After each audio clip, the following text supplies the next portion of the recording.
Voilà, et je vais donc demander à Pierre de venir. Donc Pierre Drugmont est président du Club international d'éperonnerie.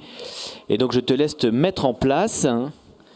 Savez-vous, mesdames, messieurs, que ce petit objet courant, d'usage courant chez nos cavaliers actuels, a commencé son évolution il y a 25 siècles, 2500 ans. Pour moi, tout a commencé par l'achat de ces deux petits éperons, tout rouillés, de tailles différentes, mais présentant une étrange tige en forme de bec d'oiseau et dont le vendeur ignorait l'origine. Ça m'a fortement intrigué et il m'a fallu 2 ans de recherche dans différentes bibliothèques pour découvrir à la Bibliothèque nationale de Paris, au bout de 2 ans de recherche, qu'il s'agissait d'éperons d'Indiens du Chili. Les notes copiées dans un cahier au fur et à mesure que dans les ouvrages consultés, on parlait des éperons, m'ont permis de me rendre compte que l'éperon avait une histoire. C'est ce que je vais vous conter maintenant. Avec, par exemple, cet éperon qui répond bien au thème de l'ordre. Ici, sur l'écran, il n'apparaît pas.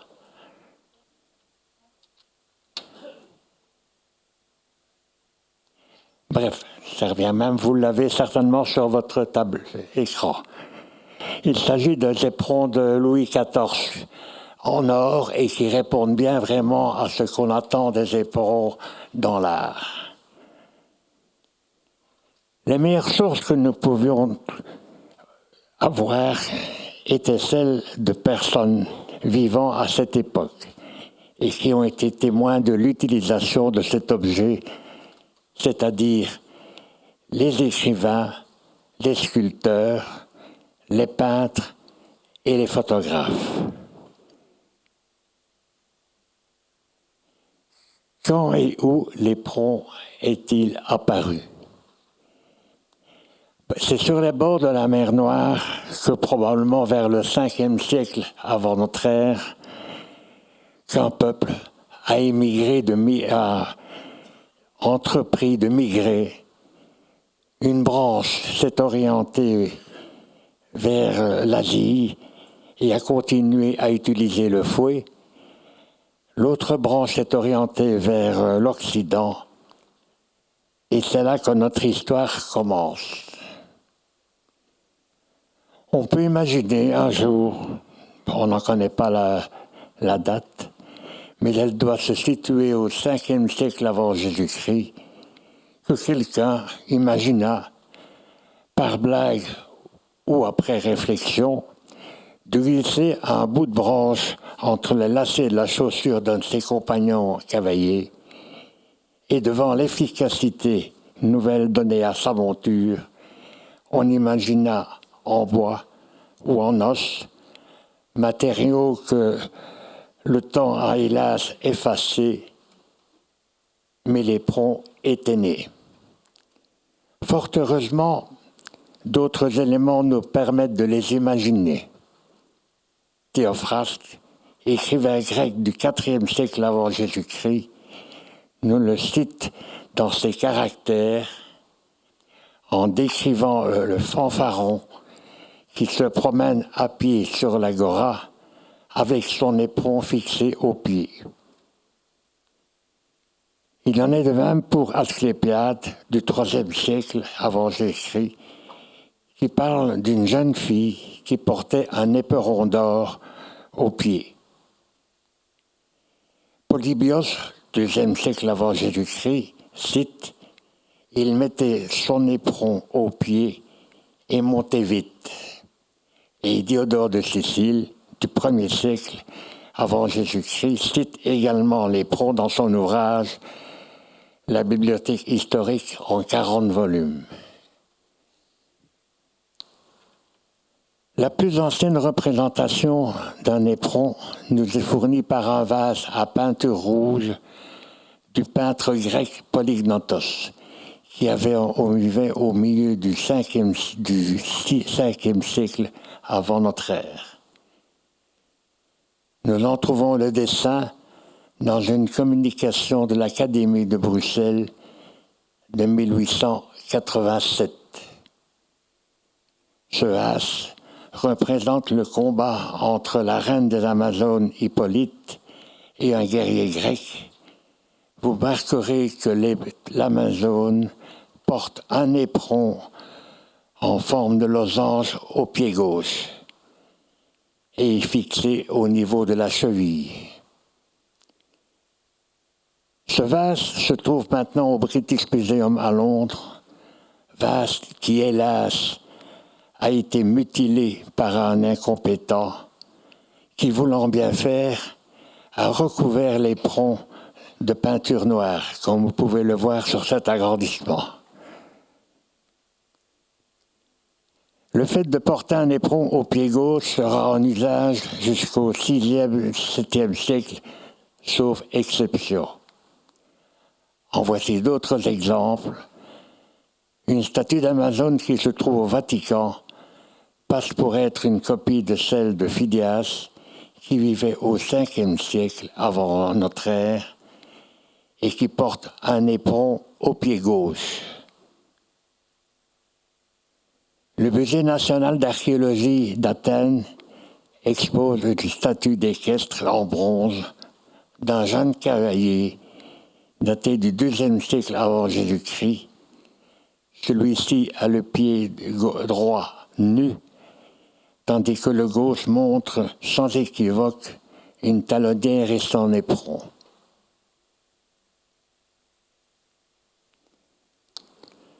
Sautons quelques siècles. L'éperon romain au IIIe siècle de notre ère présente un arc des branches tout étroit, surmonté généralement par une partie métallique pour la fixation définitive à la chaussure par dérivée. Il se fixait au niveau de la cheville et non du talon. Un autre modèle d'éperon romain est surmonté par une sorte de crochet, généralement terminé en forme de tête de cheval, pour le passage d'un lacet supplémentaire permettant une fixation plus ferme de l'éperon au pied. L'éperon celte que vous voyez à droite avec les boutons de fixation décorés d'émaux rouges évolue de la même façon que l'éperon romain. À cette même époque, mais dans les pays nordiques, nous rencontrons un autre type d'éperon, en fer ou en bronze doré, réservé aux cavaliers de haut rang et fixé soit définitivement à la chaussure par dérivée, ou muni de boutons permettant de les enlever facilement. On a donné à ce type d'éperon le nom de éperon chaise. Les éperons celtes se retrouvent en grand nombre sur le célèbre chaudron de Guntentrup en argent, d'origine celtique, daté du 1er siècle avant notre ère, et exposé au Musée national danois à Copenhague.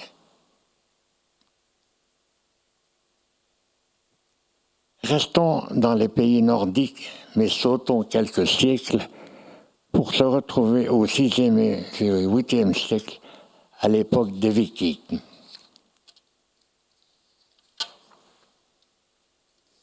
Plus qu'au cours des siècles précédents, ces chefs vikings témoignaient de leur niveau social ou état de fortune en exhibant des objets de haute valeur et artistiquement décorés, en particulier leurs armes et leurs éperons, incrustés d'or et d'argent. À la même époque, les éperons carolingiens provenant des régions de Split et de Zagreb en Croatie sont également somptueusement décorés.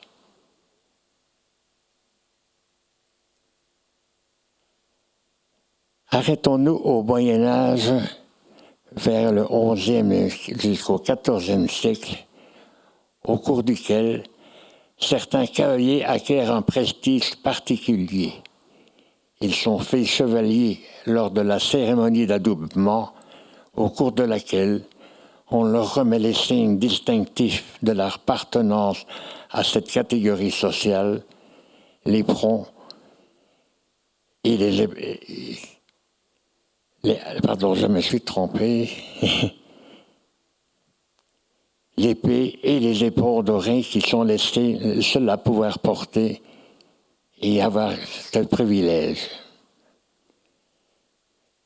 Ces éperons étaient à ce point liés au symbole de la chevalerie que Saint Louis avait établi une règle concernant les chevaliers qui avaient trahi leur serment et qui étaient bannis de la chevalerie, et symboliquement on leur coupait les éperons à la hache au ras du talon. Les éperons faussement nés de Charlemagne, car celui-ci vivait au IXe siècle, alors que la forme de l'éperon que nous voyons ici date plutôt du XIIe siècle. Ils sont composés d'or, de cuivre et de grenat. Ces éperons étaient utilisés lors du sacre des rois de France et étaient remis aux pieds du roi lors de son sacre, tradition issue du Moyen Âge qui rappelait la nature chevaleresque du roi. On le voit sur cette peinture de Louis XV qui date de 1724 du peintre Alexis Simon Bell. Les éperons du sacre des rois d'Angleterre sont également des symboles de dynastie et de pouvoir royal utilisés lors des cérémonies de couronnement. Ils sont utilisés depuis le couronnement de Richard Cœur de Lion en 1189. Traditionnellement, ces éperons recouverts d'or sont attachés aux pieds du futur souverain lors de la cérémonie, tandis que pour les reines, elles posent symboliquement leurs mains dessus, puis ces éperons étaient posés sur l'autel. Quant aux souverains nordiques, leurs éperons témoignent d'une richesse particulière. Ils sont en or avec des branches incrustées de diamants. Au début du XIIIe siècle, probablement en Angleterre, l'éperon subit une modification importante. La pointe unique est remplacée par une molette dentelée tournant autour d'un axe, ce qui permet de toucher plus correctement les flancs du cheval. Cette modification consiste en une amélioration considérable et, comme vous le savez, est encore d'usage de nos jours. Mais quand je vous dis que cette mesure est adoptée par les cavaliers, ça n'est pas tout à fait exact, car il restera toujours des irréductibles hostiles à cette modernification. Comme nous le voyons sur ces deux sceaux des chevaliers Jean de Bougie et Simon de Montfort, datant exactement de la même année, 1211, l'un porte des éperons à pointe, l'autre à molette. Il en est de même pour cette représentation de l'Apocalypse de Valenciennes, datant de 1250, où un cavalier chausse des éperons à pointe et un autre à molette.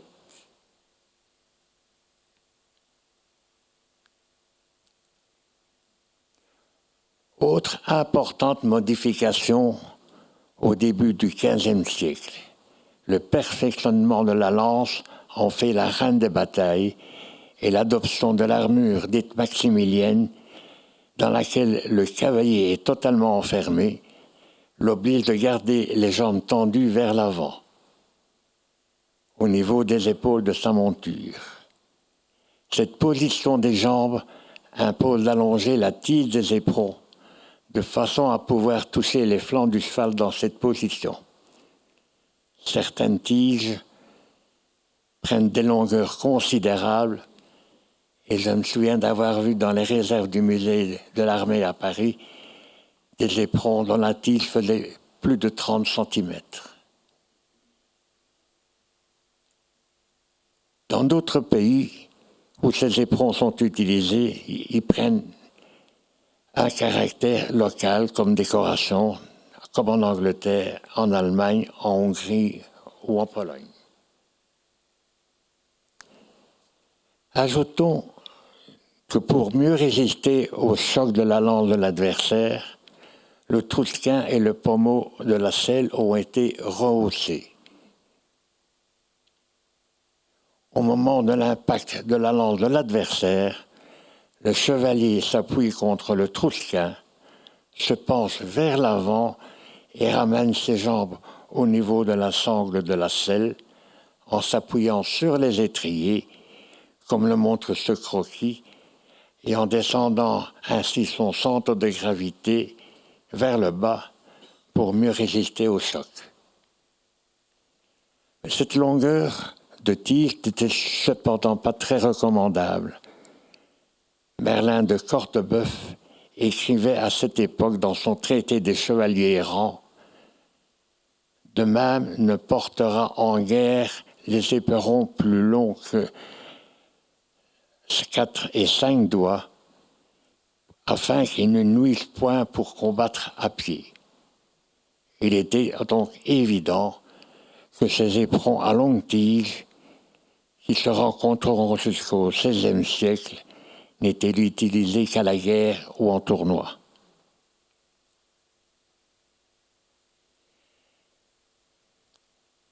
C'est en luminure du livre de la chasse que le comte Gaston Phoebus écrivait fin du XIVe siècle est intéressante à plus d'un point.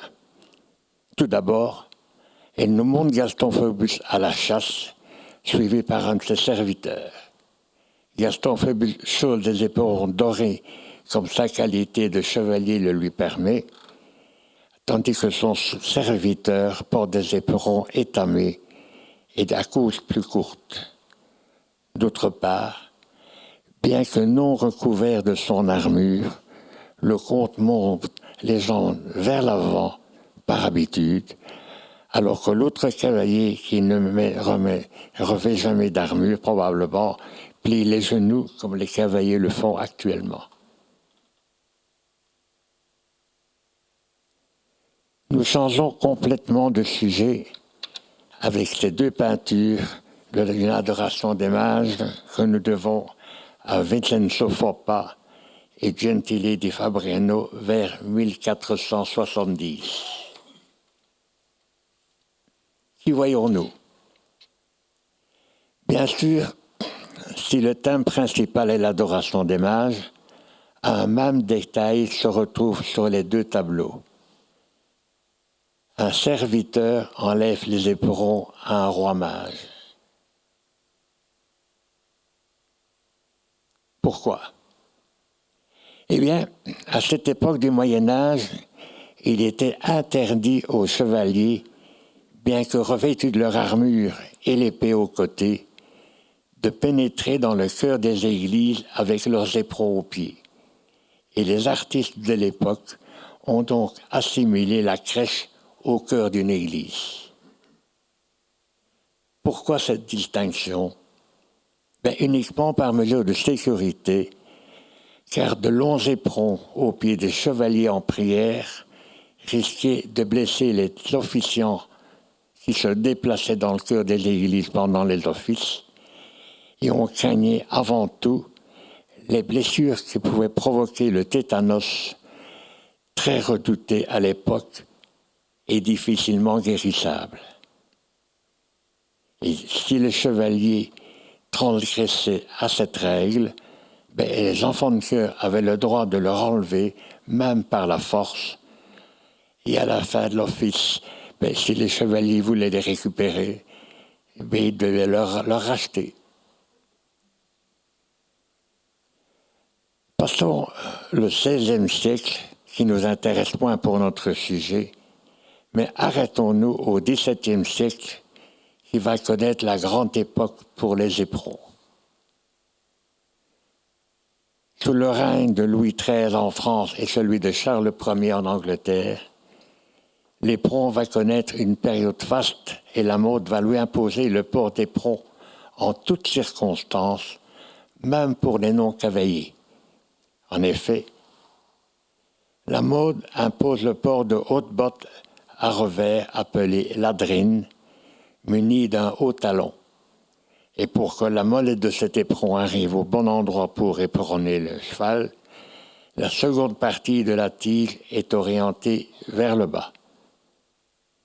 Comme nous voyons cette peinture de Louis XIV enfant et de son frère, le duc d'Orléans. Comme je viens de le dire, ces éperons et ces bottes étaient portés en toutes circonstances.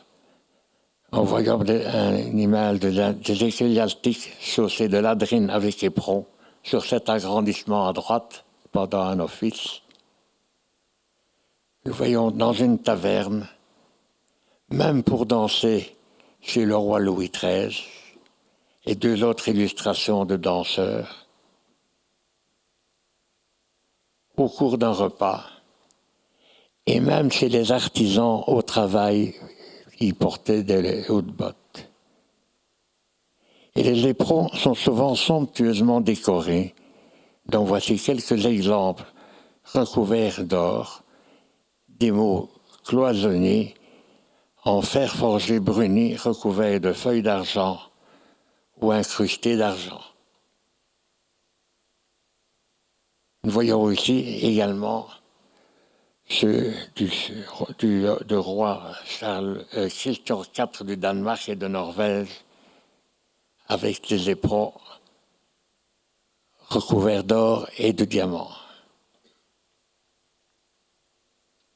Toujours au XVIIe siècle, mais cette fois en Angleterre, disons quelques mots sur le duc de Newcastle, William Cavendish. Cavendish a été un grand maître d'équitation, a écrit de nombreux ouvrages, notamment un traité dont vous voyez ici la couverture, et une page concernant les éperons, dont il faut extraire ce document qui traduit en français actuel signifie « Il faut que les molettes aient 6 pointes, car 5 ne donnent pas si bien sur le cheval, et qu'elles soient aussi aigrues qu'il soit possible, parce qu'il vaut mieux lui faire saigner les côtés que d'y faire des blessures et enflures avec des molettes émoussées qui pourraient lui provoquer de graves blessures, notamment le farcin. » Et il imagine d'ailleurs aussi ces éperons à 3 molettes. Mais ce conseil venant d'un écuyer semble bien cruel et semble s'éloigner du proverbe de Jean Racine dans Les Plaideurs qui veut aller loin, ménage sa monture. De même, le célèbre écuyer du début du XIXe siècle, François Baucher, écrivait que l'éperon pouvait être semblable à une lame de rasoir entre les mains d'un singe, s'ils étaient mis au pied d'un cavalier débutant. Mais avant de poursuivre, je voudrais vous montrer un exemple à ne pas suivre que j'ai photographié lors d'une fantasia au Maroc. Vous y voyez à gauche un pied avec une espèce de trident, genre de fourchette, si vous voulez, et avec le résultat à droite à l'issue de la fantasia.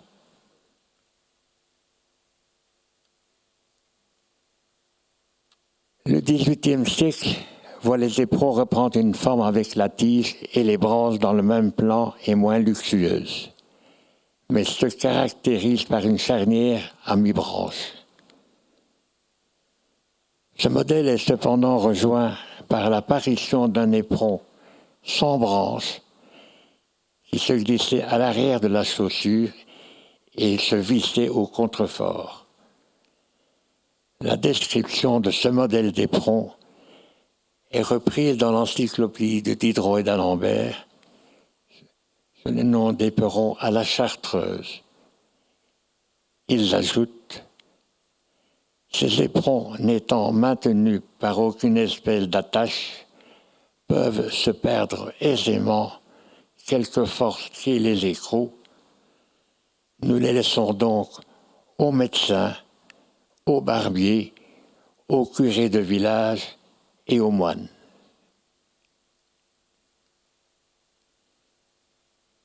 Nous abordons maintenant le XIXe siècle, au cours duquel un éperonnier anglais du nom de Henry Maxwell crée un éperon qui se fixe au pied, sans courroie et pouvant s'enlever facilement.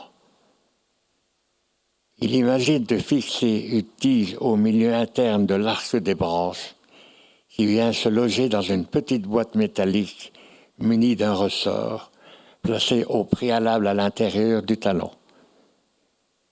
Ce nouveau modèle d'éperon rencontre immédiatement un énorme succès, même chez les militaires de haut rang, mais il est encore utilisé de nos jours. À cette même époque, dans l'Empire austro-hongrois, les officiels et les officiers supérieurs portent des uniformes chamarrés dans leur tenue de gala. Ici, on voit des éperons magnifiquement décorés d'or, d'argent, de pierres semi-précieuses, tous différents les uns des autres. Ils sont souvent présentés dans des coffrets luxueux avec sabre, éperon, parure, boutons.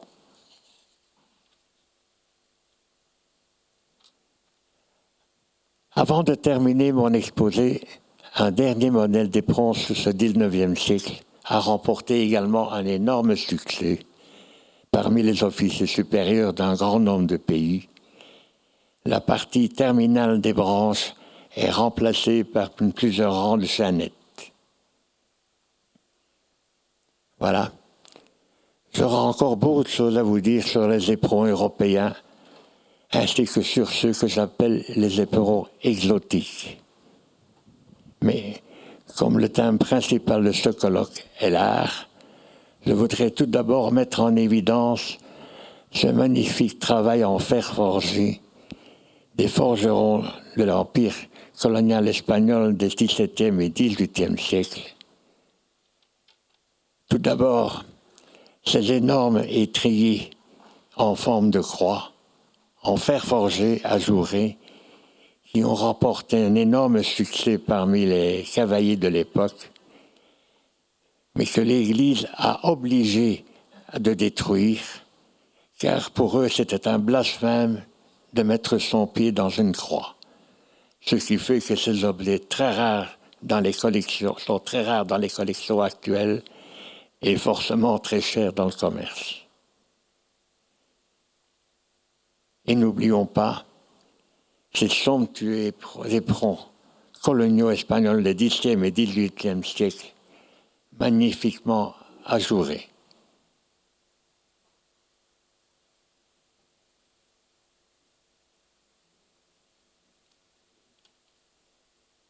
Je voudrais toutefois passer très rapidement quelques photos de ces éperons exotiques, très différents les uns des autres selon leur pays d'origine. En Afrique, là vous avez les jambières en fer avec éperons à gauche. En haut, vous avez les éperons, les talonnières en cuir tressé de Touareg du Niger. Au Maroc, à droite, incrustés d'or ou d'argent, et qu'on retrouve également dans les éperons de Spahi, de la même longueur, mais beaucoup moins décorés. Des bracelets du Nigeria en cuivre et fortement dentelés. En Afrique noire, où la pointe est remplacée par une tête de personnage, et l'Afrique centrale incrustée d'argent. Et Et le tout dernier à droite, incrusté de perles de corail du baie de Tunis.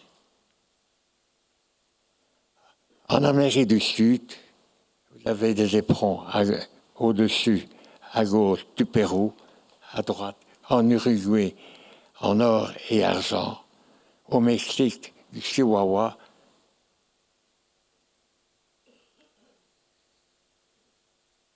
Vous avez le modèle en bas, c'est celui du 19e et du 20e siècle.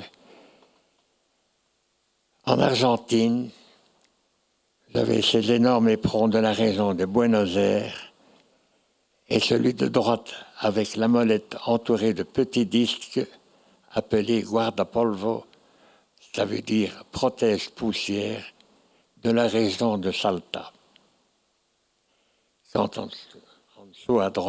dessous à droite, vous avez des éperons en cuivre doré à molette horizontale pour permettre les bœufs dans les marécages. En Asie, vous avez ces somptueux éperons et rares du Japon du 19e siècle qui sont actuellement au musée du cheval à Saumur et ceux d'officiers japonais en argent du XXe siècle.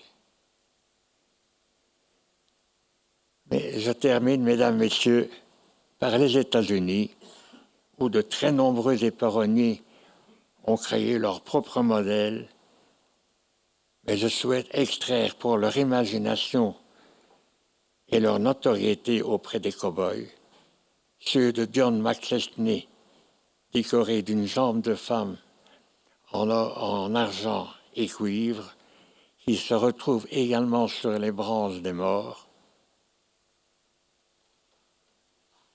Et en dessous, ceux de Joey Bianchi, également du Texas, qui a imaginé de mettre une petite excroissance en dessous de la tige de l'éperon et qui a eu énorme succès, vu qu'il pouvait servir de décapsuleur d'ouvre-bouteilles de bière.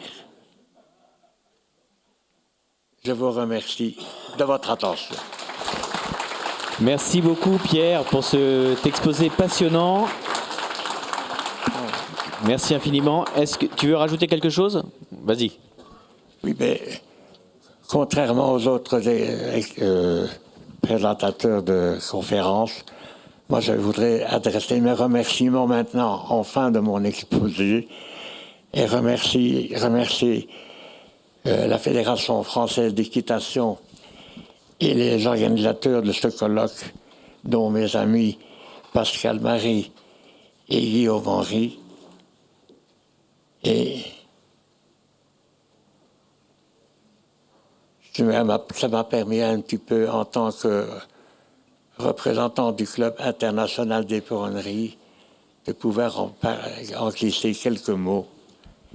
Et je vous ai permis de passer. Et alors, je voudrais également vous remercier d'avoir passé 3 journées enrichissantes en votre compagnie et celle des différents intervenants. Merci aussi à mon épouse Evelyne, qui tout au long de la préparation de ce colloque m'a aidé de ses conseils et critiques positives et que vous avez retrouvées aujourd'hui au piano. Je vous remercie. Merci, on peut l'applaudir et applaudir Evelyne quand même.